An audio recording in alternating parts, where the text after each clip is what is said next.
Hello everyone. इससे पहले वाले वीडियो में आप लोगों ने पढ़े थे व्यंजन संधि के ता संबंधी नियम, और आज हम उसी कंटिन्यूटी में पढ़ेंगे उसका छा संबंधी नियम। अर्थात छा से रिलेटेड अगर कोई शब्द आएगा या उदाहरण आएगा तो उसे हम किस प्रकार से परिवर्तित करेंगे, उससे संबंधित भी इसमें एक नियम है। वो ये है कि यदि किसी स्वर के बाद छ आए तो छ से पहले च का प्रयोग किया जाता है। च कैसा होगा? हलंत वाला, अर्थात आधा च। क्या नियम बताया मैंने आपको?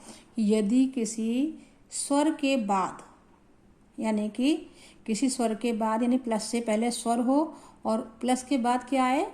छ आए, तो उस छ से पहले हम किसका प्रयोग करेंगे?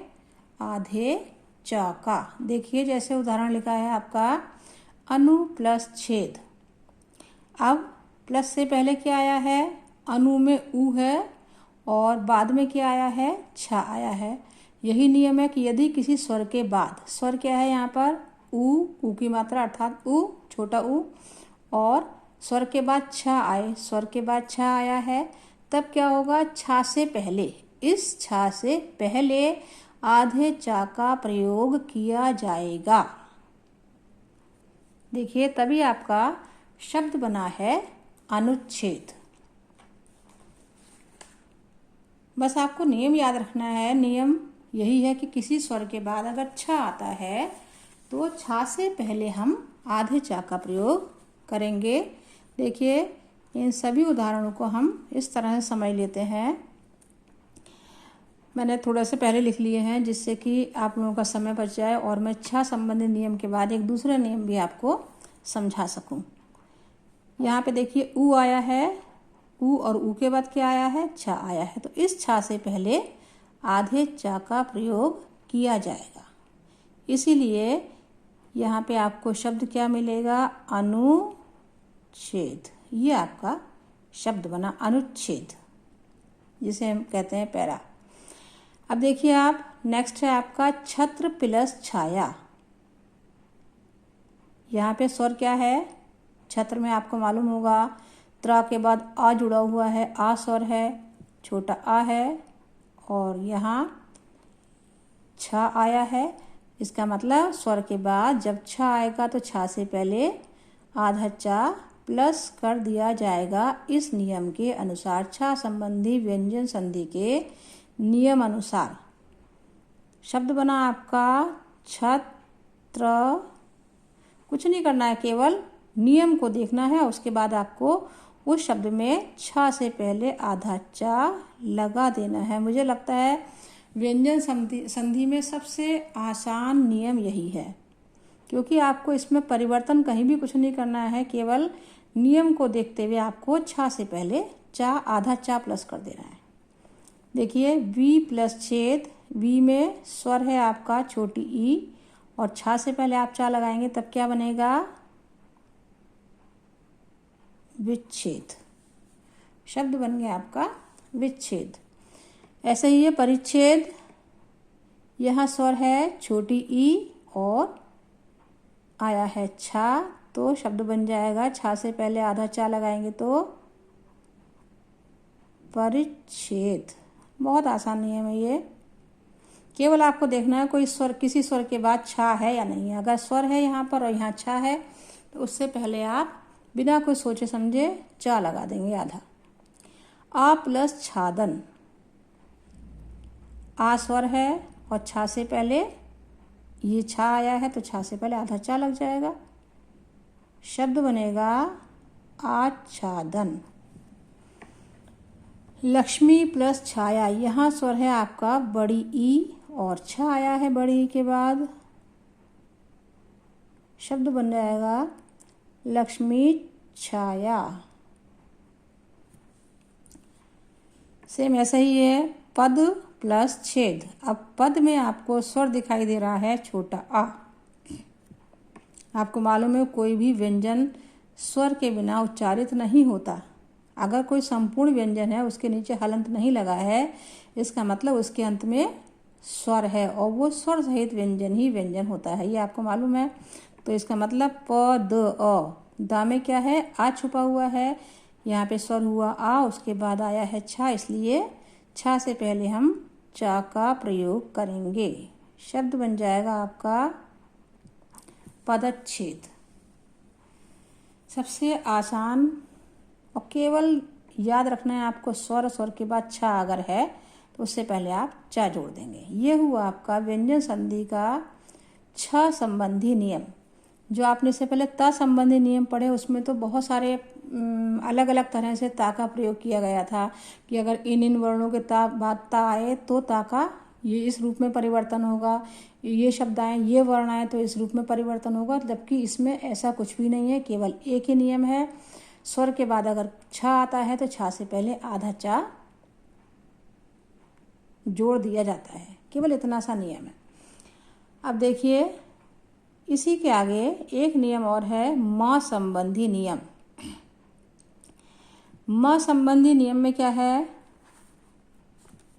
देखिए पहले इसमें पढ़ लेते हैं तो आपको शायद ज़्यादा अच्छे से याद रहेगा। यदि माँ के बाद, यानी देखिए हलंत लगा है अर्थात ये स्वर रहित माँ है, ये व्यंजन है। यदि माँ के बाद कोई स्पर्श व्यंजन, अंतस्थ व्यंजन या ऊष्म व्यंजन आए तो जो माँ है, जो व्यंजन है माँ, वो अनुस्वार में बदल जाता है। अब इस नियम को समझने के लिए आपको इन तीनों शब्दों के अर्थ पता होने चाहिए कि स्पर्श व्यंजन कौन कौन से हैं, अंतस्थ व्यंजन कौन से हैं और ऊष्म व्यंजन कौन से हैं। आइए मैं आपको एक बार फिर से बता देती हूँ। हालांकि ये चीज़ें सारी मैं क्लास में आपको बहुत अच्छी तरह समझा चुकी हूँ, लिख करके बता चुकी हूँ, लेकिन फिर भी एक बार फिर से इसको रिवाइज कर लेते हैं। थोड़ा शॉर्ट में बताऊँगी मैं आपको, लेकिन आपको समझ में आ जाएगा। जैसे अभी मैंने संधि के प्रकार में स्टार्टिंग में मैंने आपको बताया था 5 वर्गों के बारे में, का, ख, ग, घ और अंग, इस तरह से। फिर च, छ, ज, झ, या फिर ट, ठ, ड, ढ, ण, फिर त, थ, द, ध, न, फिर प, फ, ब, भ, म। ये मैंने आपको उस दिन बताया था कि ये जो 5 वर्ग हैं, वैसे तो उनको क वर्ग, च वर्ग, ट वर्ग, त वर्ग, प वर्ग नाम दिया गया है, लेकिन अगर व्यंजन का नाम, व्यंजन की बात आती है तो इन 5 वर्गों के व्यंजन जितने भी हैं, का से लेकर के माँ तक, इन सभी को हम स्पर्श व्यंजन के नाम से जानते हैं। नियम में यही है, यदि माँ के बाद कोई स्पर्श व्यंजन आता है अर्थात का से लेकर के माँ तक का कोई भी व्यंजन आता है, तो पहली चीज़ आपको ये सभी व्यंजन इसी क्रम से याद होने चाहिए कि स्पर्श व्यंजन में कौन कौन से व्यंजन है। का से लेके माँ तक जितने भी व्यंजन हैं, 25 व्यंजन है, ये संख्या भी आपको पता होनी चाहिए। तो ये 25 व्यंजन आपके स्पर्श व्यंजन कहलाते हैं। दूसरे इसमें दिया है शब्द अंतस्थ व्यंजन। अंतस्थ व्यंजन कौन से हैं, इसके बाद वर्णमाला में आते हैं आपके या, रा, ला और वा। ये हैं आपके अंतस्थ व्यंजन। इन 4 व्यंजनों को हम अंतस्थ व्यंजनों के नाम से जानते हैं। और उसके बाद तीसरा शब्द है ऊष्म व्यंजन। सॉरी, मैंने यहाँ लिख दिया है ऊष्म व्यंजन। स, श, सबसे पहले श, श, स और ह। ये 4 व्यंजन ऊष्म व्यंजन कहलाते हैं। अब यहाँ मैं इस बात का जिक्र नहीं करूँगी कि इनका नाम स्पर्श व्यंजन क्यों पड़ा, अंतस्थ व्यंजन क्यों पड़ा और ऊष्म व्यंजन क्यों पड़ा, क्योंकि ये मैं आपको इस टॉपिक से रिलेटेड जहाँ मैंने आपको पढ़ाया था उसको बता चुकी हूँ कि इन्हें स्पर्श व्यंजन क्यों कहते हैं, अंतस्थ व्यंजन क्यों कहते हैं और ऊष्म व्यंजन क्यों कहते हैं। अगर आपको कोई कन्फ्यूज़न है तो अपने पुराने वाले नोट्स आप निकाल करके फिर देख लीजिएगा।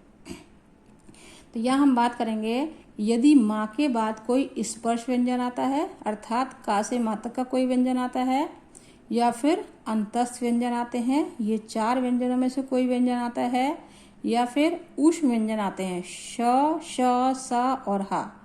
ये दोनों व्यंजन आपको देखने में अलग हैं, लेकिन इनका उच्चारण स्थान भी अलग है, इसलिए बोलने में भी हमें थोड़ा सा ध्यान रखना पड़ता है कि ये कौन सा शा है। इनके नाम भी अलग हैं, आपको मालूम है, लेकिन अक्सर बच्चे इन दोनों शा को क्या कहते हैं, इसे कहते हैं षटकोण वाला शा, इसे कहते हैं शलजम वाला शा, जबकि इनके ये नाम बिल्कुल भी नहीं है। ये हम लोगों ने इसके नाम अपने आप से बना लिए हैं, जिससे हम आसानी से समझ सकें या समझा सकें।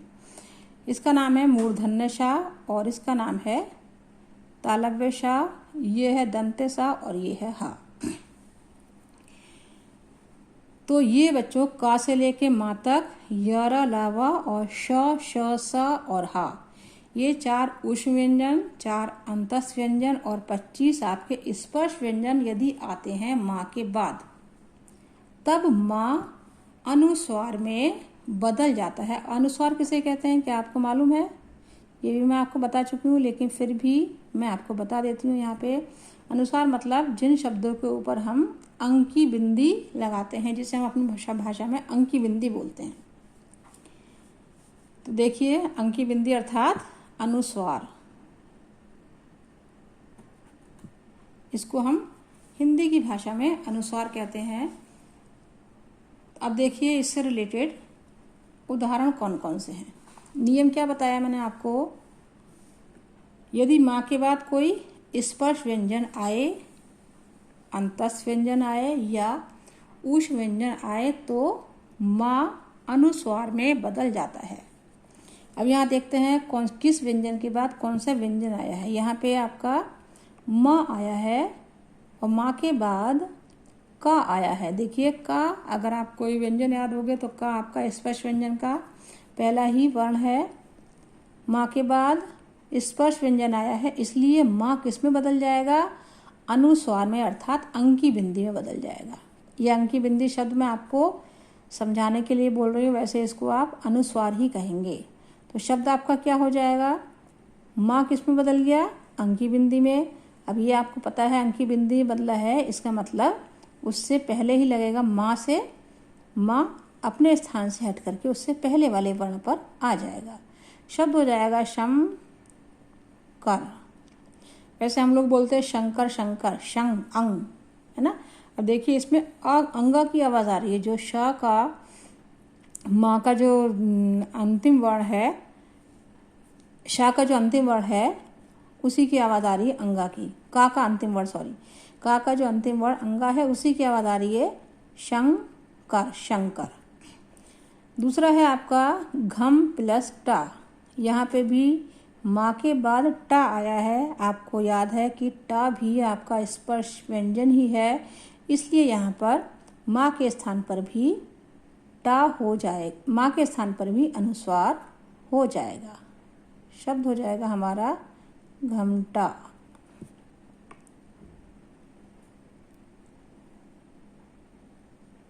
इसके बाद नेक्स्ट उदाहरण देखिए, सम प्लस तोष। माँ के बाद यदि स्पर्श व्यंजन आए, ये भी स्पर्श व्यंजन है, त, थ, द, ध, न, ता, तो यहाँ भी क्या हो जाएगा, माँ अनुस्वार में बदल गया और तोष आपका ऐसे ही आ गया। शब्द बना संतोष, समतोष। फिर है संसार, माँ के बाद सा आया है। देखिए, ये आपका स्पर्श व्यंजन नहीं है, ये क्या है, ये आपका ऊष्म व्यंजन है। श, श, सा, हा, ऊष्म व्यंजन का व्यंजन है, ये ऊष्म व्यंजन है, इसलिए ये माँ अंकी बिंदी अर्थात अनुस्वार में बदल जाएगा। शब्द बनेगा सम सार। नेक्स्ट है आपका सम प्लस योग। यहाँ भी माँ के बाद यह आया है। यह किस प्रकार के व्यंजन है, य, लावा अंतस्थ व्यंजन है, इसलिए जो माँ है वो अनुस्वार में बदल जाएगा। शब्द हो जाएगा समयोग। फिर है आपका सम प्लस हार। माँ के बाद ह आया है, जो कि आपका ऊष्म व्यंजन है, जहाँ पे सा आता है श श सा, उसी के बाद हा भी आता है ऊष्म व्यंजन, इसलिए ये माँ भी अनुस्वार में बदल जाएगा, शब्द हो जाएगा संहार। फिर है आपका सम प्लस रक्षा। माँ के बाद र आया है। र किस प्रकार का व्यंजन है? अंतस्थ व्यंजन है। यह र यह अंतस्थ व्यंजन है, इसलिए माँ अंकी बिंदी अर्थात अनुस्वार में परिवर्तित हो जाएगा। शब्द बनेगा समरक्षा। संरक्षा, यहाँ पे रक्षित होता है, संरक्षित हो जाता है आपका। स्वयं प्लस वर, माँ के बाद व आया है। व किस प्रकार के व्यंजन है? अंतस्थ व्यंजन है। य र ल व, ये भी अंतस्थ व्यंजन है, ये भी अंतस्थ व्यंजन है, इसलिए माँ अनुस्वार में बदल जाएगा और अपने पहले वाले वर्ण के ऊपर लग जाएगा। ये भी ध्यान रखने वाली बात है, ऐसा ना हो कि आप लोग उस अनुस्वार को आगे वाले वर्ण के ऊपर लगा दें। अब ये तो आपको सारे शब्द मालूम है कि इन शब्दों को हम इस तरह से लिखते हैं, लेकिन इस चीज़ को आपको स्पेशली ध्यान रखना है कि जो अनुस्वार है वो जहाँ से हटेगा उससे पहले वाले वर्ण के ऊपर लगेगा। कई बार आप लोग भी करते हैं, मैंने देखा है अक्सर, कि जैसे मान लीजिए ये है संहार शब्द है, आपको यही नहीं पता कि हमें अंकी बिंदी कहाँ लगानी है, यहाँ लगा दी बीच में। बोल सही रहे हैं, संहार बोल रहे हैं संयोग या बोल रहे हैं संसार, लेकिन अंकी बिंदी जहाँ मन होता है वहाँ लगा देते हैं। क्यों? क्योंकि हमें यह ज्ञान ही नहीं है कि इस अंकी बिंदी का प्रयोग कहाँ पे किया जाएगा या अनुस्वार का प्रयोग कहाँ किया जाएगा। तो इस चीज़ को आप ध्यान रखिए कि जहाँ माँ अनुस्वार माँ अगर हटेगा तो उससे पहले वाले वर्ण के ऊपर ही अनुस्वार का प्रयोग किया जाएगा, तब ये वर्तनी संबंधी सारे शब्द इस प्रकार से शुद्ध भाषा में लिखे जाएंगे। तो बच्चों, ये आपके व्यंजन संधि के आज 2 नियम पूरे हो गए, 6 संबंधी नियम और माँ संबंधी नियम। मैं कोशिश करूँगी कि जल्दी से जल्दी आप लोग इसको रिवाइज़ करते रहें। जितनी जल्दी आप लोग इसे रिवाइज़ करेंगे उतनी ही जल्दी मैं भी इसको ख़त्म करने की कोशिश करूँगी। तब तक के लिए हंसते रहिए, मुस्कुराते रहिए।